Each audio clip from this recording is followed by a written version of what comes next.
Ang barley grass by itself is a total complete food. No? Pagkain yan, actually 37 times yan minention sa Bible. Ganun siya kahalaga.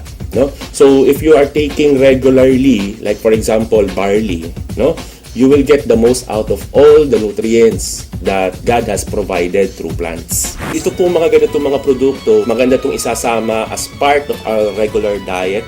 The reason being is it's very hard to maintain a balanced diet right now. Karaniwan sa mga tao na civilian, no, ang pagkakaunawa nila, ang iinumin nila gamot.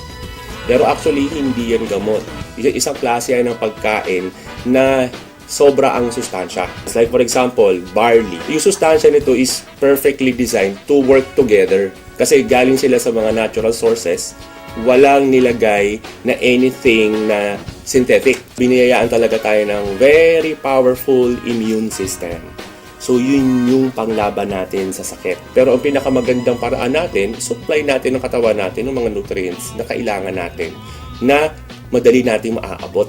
No? So, makukuha yan sa pamagitan ng pag-take mo ng mga magagandang klaseng food supplement. Isang example na doon, itong barley. Itong barley, actually, pwedeng inumin ng kahit sinong tao. Okay? So, hindi mo kailangan magkasakit para uminom ng barley. Kasi ito ay part ng iyong magandang diet. It will assure you of a better health in the future.